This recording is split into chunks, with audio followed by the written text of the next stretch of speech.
Эми башка темадан газ ташуучу автоунаанын жарылышынан оор жаракат алган 3-чү жабырлануучу көз жумду. Буга чейин өрттөн жабыркагандардын экөөсү каза болгону айтылган. Белгилей кетсек, 6-июнда кечинде газ ташуучу автоунаа жарылып, андан жалпысынан 11 киши жабыркап, 6 оор абалда ооруканага жеткирилген.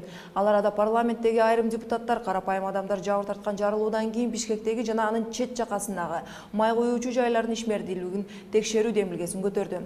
Анткени адам өмүрүн алган кырсык станциялардын биринде коопсуздук эрежелери сакталбагандыктан жарылуу болгону айтылууда. 11 каналы аталган теманын айланасында шаардын чок ортосунда салынган май куюучу жайлардын коопсуздугун, андагы жашоочулардын ден соолугуна кандай зыян алып келет деген теманын айланасында талкууну баштайт. Бүгүн бизде конокто Бишкек шаардык кеңештин депутаты, Ата Мекен фракциясынын лидери Рыспай Аматов. Саламатсызбы, Рыспай мырза? Жогорку биз айтып өткөн демилгени сиз да колдойсузбу? Мына 1 эмес 3 адамдын денелери 100%га күйүп кеткен өңдө кырсыктан кайталанбашын эч ким кепилдик бербейт болушу керек да. Туура. Бул демилгени биз эчак эле көтөргөнбүз. 13-жылы эле жазындасы токтом бар биз кабыл алган, бир добуштан кабыл алып, шаардык кеңештин депутаттары Бишкек шаарындагы ошо май куюучу станциялар боюнча мораторий жарыялап, ошого 5 жылдык бөгөт коюп, 5 жылдын ичинде бизде май куюучу станция курулбай турган мораторий чектөөсүн койгонбуз, бекитилип.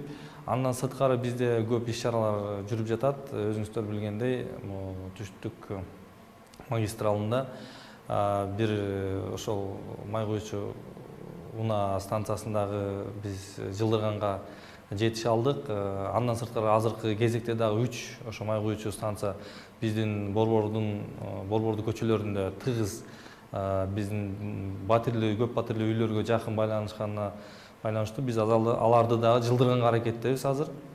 Ал иш процессинде жүрүп жатат.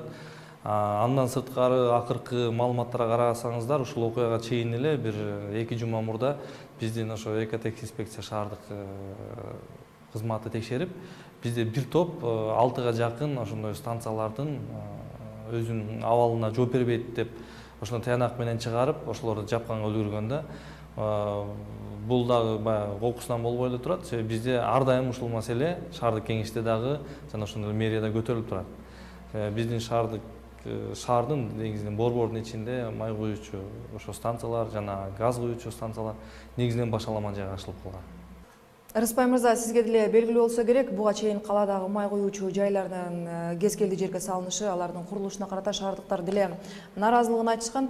Биздин билишибизче, депутаттар мораторий киргизмек эмес беле? Ошол эмне болду? Анткени байкашыбызча дагы деле көрүнүктүү жерлерге андай станциялар салынып атат окшойт.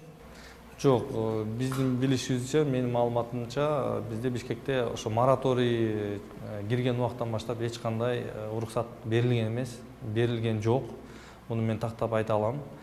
Андан сырткары биз ошол борбордун ичиндеги биздин СНИП деп коебуз, баягы курулуш өзүнүн нормативи бар, ошого туура келбеген, коргоо өзүнүн аймагы бар, ошого туура келбеген май куюучу станцияларды чыгарып атабыз биз. Азыркы убакта ошол процесс кетип атат. Биз аларды шаардан сырткары чыгарып атабыз. Же болбосо такыр жокко чыгарып атабыз ошонун ордунда турган жерлерди. Бул боюнча маалымат бизде так эле бар. Бүгүнкү күндө ошол биздин башкы архитектурада андай уруксат берилген жок.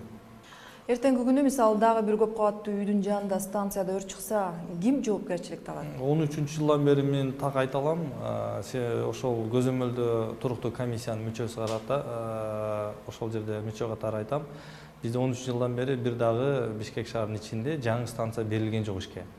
Кээ бир жерде гана жанагы өзүнүн уруксат кагазы жок 2-3 станция кармалды. Булар газга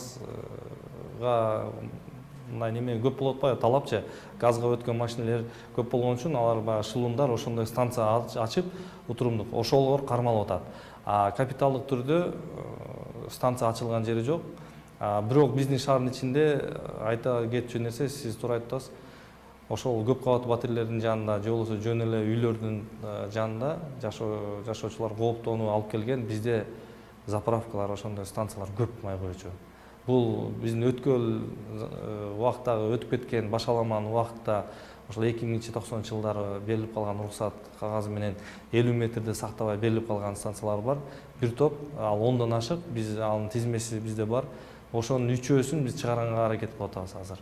Рахмат сизге, Рыспай мырза. Биз Бишкекте салынып жаткан май куюучу станциялардын курулуштары туурасында алардын коопсуздугун шаардык кеңештин депутаты Рыспай Аматов менен талкууладык.